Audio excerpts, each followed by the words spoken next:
so much, Manisha ma'am. As you said, we are 3 generations into it, and I have literally seen, heard, and I have grown through pulses since my childhood, teenage, and now currently working with the pulses and enjoying the profession. First of all, thank you IPGA for arranging such insightful webinars, which will bring out the cropping pattern, the crop zone, the weather, which we have heard from Dr. Pai, and the crop prospects that we have that we could see as the outcome. I would be updating about the Tur scenario. Tur, also known as pigeon peas in international market, or arhar in the North India, and Tur is in the southern part of known as Tur in southern part of India. It is one of the widely consumed pulses, and for that matter, of Tur or all pulses, India is one of the biggest producer, consumer, and importer of these pulses. Tur is also a fertilizer factory, as it fixes nitrogen into the soil, which improves the productivity of the next crop that the farmer needs to take. It helps him saving for his input of the nitrogen fertilizer. This year, monsoon rains were very erratic, and so were the government policies. A learned friend of mine has said, कुदरत और सरकार के सामने बाजार नहीं चलता. Last year, due to rains in later part of maturing stage, which damaged the crops, and output was hit in Karnataka and Telangana and some parts of Maharashtra. So the government estimate, in the fourth advanced estimate, the government has estimated a production of 42.8 lakh tons, recently announced on 16th of August. But we personally feel that the production should not be more than 37 lakh tons, which we can see in the increased prices, which throughout the season were of average 67 to 68. On higher side, it went to 72 to 73. On lower side, it started from 62 to 63, well above the MSP of 6,000. And it somehow benefited the farmers for his yield loss. This year, as Nirav sir has updated, till 19th of August, the sowing is 46.88 lakh tons, lakh hectares, sorry, versus 45.8 lakh last year and 45.64 for 5-year average.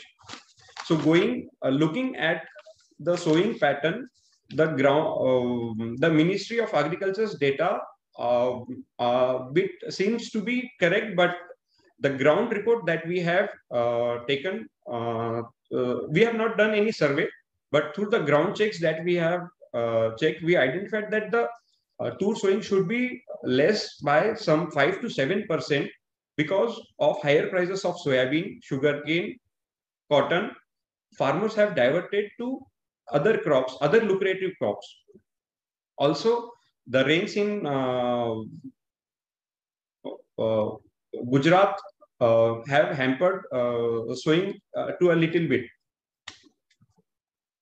We would also, we need to see that the farmers get lucrative prices for pulses, not only Tur, but all pulses, because other competing grains such as sugarcane, cotton, oilseeds, and other cereals are getting fetching better prices, as Mr. Krishnamurthy told, not only in India, but international markets also. So we have to incentivize our farmers so that they produce, they sow and produce pulses and get better returns on their investment, and we don't have to face any shortage in the longer term. Coming to the yields, rains had been very erratic, with distribution varying from taluka to taluka. Currently, rains in Tur growing belt are okay, and crop prospects is also very good till now. Rains will be needed in the later stage before flowering, and colder weather will be needed at the time of seed filling. So estimating yield currently would be too early, as tur is a 6 to 7 months crop, and there are 3 to 4 months for its flowering and seeding. But considering that rains and cold that we need for the growth of tur crop, we expect that the tur crop should be in the range of something 39 to 40 tons, for 39 to 40 lakh tons, comparatively somehow more than last year. Coming to imports, tur has been put under OGL from May for BL dated and could be imported into India for BL dates which are up to 31st of October and should be arrived in Indian ports before 30th of November. So all the balance stock that was in Myanmar as well as in Africa started shipping in India. Availability of containers and vessels for that matter is a very tough job for the importers and the exporters in the exporting countries. Freights which used to come from around say $20 to $25 for a ship from Myanmar is costing $80 to $85, and a container which used to cost $20 is costing $2,500. So it has impacted the prices. Neither the exporters or farmers in Myanmar or Africa are getting better prices, nor importers or consumers in India are getting prices, good prices or lower prices, as the freights is eating up into the cost that importers are incurring.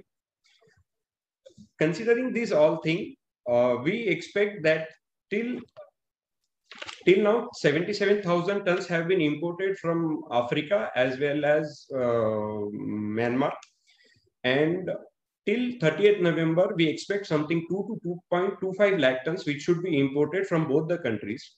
Other than these imports, we have signed bilateral agreements with the government of Mozambique, Malawi, and Myanmar. So under these agreements, we can expect some 2 lakh tons to be imported till 31st of March. Farmers in other countries are also shifting to other pulses. In Africa, soybean is taking good numbers in sowing, and Myanmar also farmers are shifting to other lucrative crops. So India need to be more dependent on Indian farmers. We have to be Atmanirbhar on our farmers so that we do not import too much quantities, and going forward the prices would not be raised.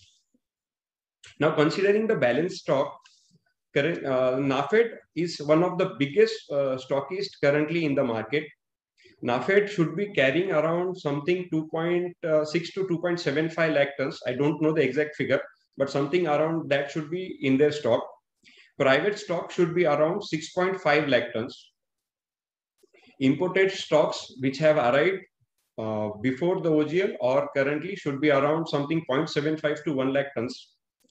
And farmers can't be ignored in this situation. Farmers are reaping good output for their crop, and currently the need for money seems to be less. And as they are getting very much government support is also there in terms of insurance cover and PM Kisan Samman Nidhi. So farmer is also holding the stock. We currently expect that farmer is holding something 10% of the stock, and this would be offloaded before the new arrivals once he is assured that he will get a good return for the standing crop. He would start offloading it in the market. Farmers are seeing that other crops, this year soybean got faced around 10,000 rupees for the crop. So farmers are tending to hold the crop for a longer period. We can see in whether every market has arrival of around say 1,500 to 2,000 quintals per day currently, which is a lean period in terms of arrival. Soybean also, to give an example, in Latur market, daily there is an arrival of 1,000 to 2,000 quintals of soybean. After fetching a price of 9,000 to 10,000 rupees, farmers is holding back in anticipation of higher prices. This year also looking to soybean, farmers tend to hold a higher quantity of tur also, which oscillated later. Due to government decisions, the prices came down and farmer tend to bring his produce what he was holding in the market. So prices were subdued for say 1 to 1.5 months. Looking at the situation currently, we have ample amount of stocks.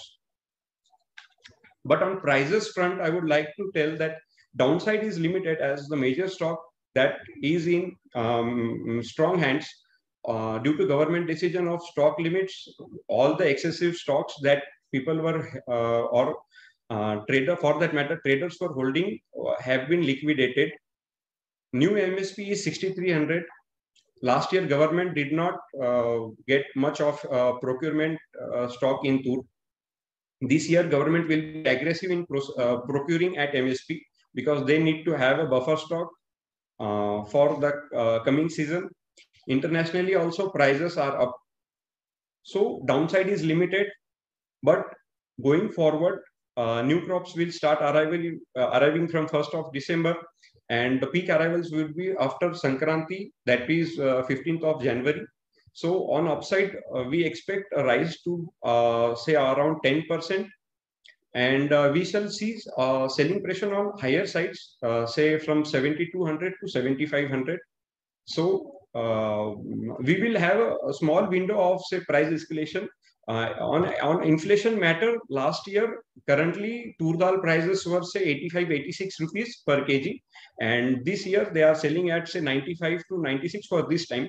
But going forward, last year as September, October has damaged the crop, prices suddenly shot up, which went up to say 115 to 120 X factory per kg. And this year we don't expect that scenario.